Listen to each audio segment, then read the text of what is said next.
Inendorso po ni Independent Senatorial Candidate Alan Capuyan ang kapwa niyang tumatakbong pagkasenador na si Pastor Apollo C. Quiboloy sa kanyang pagbisita sa bayan po ng Malasiki, Pangasinan. Aniya bagay na maging fiscalizer sa Senado ang butihing pastor.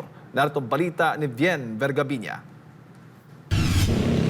Binisita ang Independent Senatorial Candidate Alan Capuyan ng isang barangay sa bayan ng Malasiki sa kanyang pangangampanya dito sa lalawigan ng Pangasinan. Kabilang din sa kanyang inendorso na karapat-dapat sa Senado si Senatorial Candidate Pastor Apollo C. Quiboloy. Positibo sa Senatorial Candidate Alan Capuyan na maraming maiambag sa bansa ang kapwa niyang tumatakbo para sa pagkasenador na si Pastor Apollo C. Quiboloy. Kung papalaring makapaglingkod sa Senado, bagay na bagayan niya kay Pastor Quiboloy na maging fiscalizer. Kasi una-una sa kanyang personahe, siya ay takot sa Diyos. So hindi siya magnakaw, hindi siya maging kurap. Takot siya na hindi totoong maglingkod sa bayan. So, kung ang Diyos nga ay hindi niya nakikita, ay pinaglilingkuran niya ang taong bayan pa kaya. Pangalawa, siya ay builders ng church. Hindi lamang sa Pilipinas, hindi lang sa Davao, but buong Pilipinas at buong mundo. So if you're a builder of church, you are a builders of men and the builder of nation.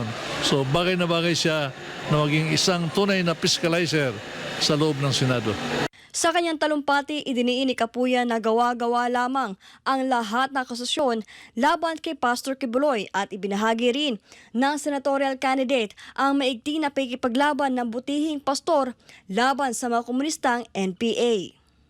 So ako sa personal na damdamin ko ay mataas ang respeto ko kay Pastor. Yung allegation sa kanya, yan ay fabricated. May mga issue dyan sa bawat isa. So, kasama din siya sa ating pagkipaglaban para sa bayan. Siya ang aming #1 supporter sa Intipilcak. Pinagamit niya ang kanyang istasyon sa laban. In fact, winarningan na namin siya. Pastor, initang ka, pero tuloy-tinuloy niya kasi naniwala siya na ang seguridad ng Pilipinas ay napaka-importanteng aspeto sa ating bayan.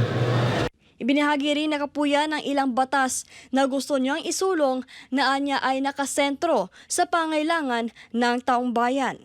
Mayroon akong bitbit na 5 agenda. Una-una, ayusin ang structural defect at saka policy gap sa ating gobyerno. Number 1, dapat magkaroon ng synergy ang 3 branches of government at nakasentro ang kanyang direksyon para tahakin ang Ambition 2040 at saka yung National Security Strategy. Pangalawa, magkaroon ng batas na ang social justice ay principal na tuunan ng pansin ng mga lawmakers na ito ay may sulong hindi lang siya nasa konstitusyon, kundi magkaroon ito ng operative law. Pangatlo, magkaroon ng mga tunay na batas na yung mga batas para sa interes ng magsasaka, manggagawa, mangingisda, informal settlers, kabataan, estudyante, guro at marami pang iba. Pati yung special sector ng mga OFW at saka mga nakakulong o ating nasa media, dapat ito ay merong specific na enabling law.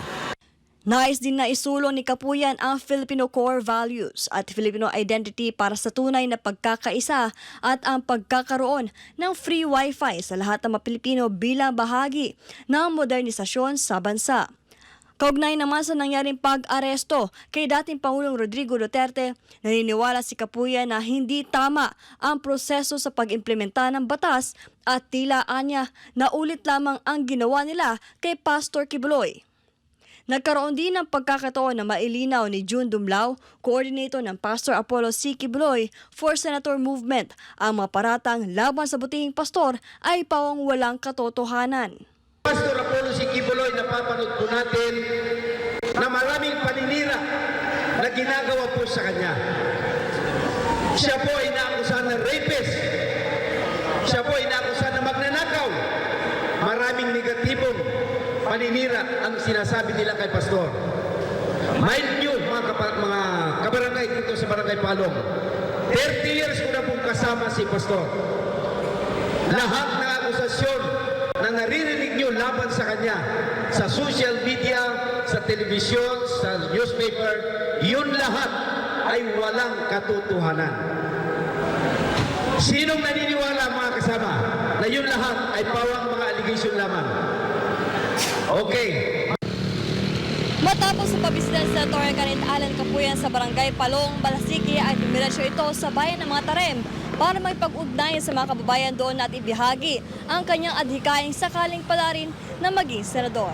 Para sa Diyos sa Pilipinas Kumati, si Vian Vergabinya, SM9 News, North Luzon.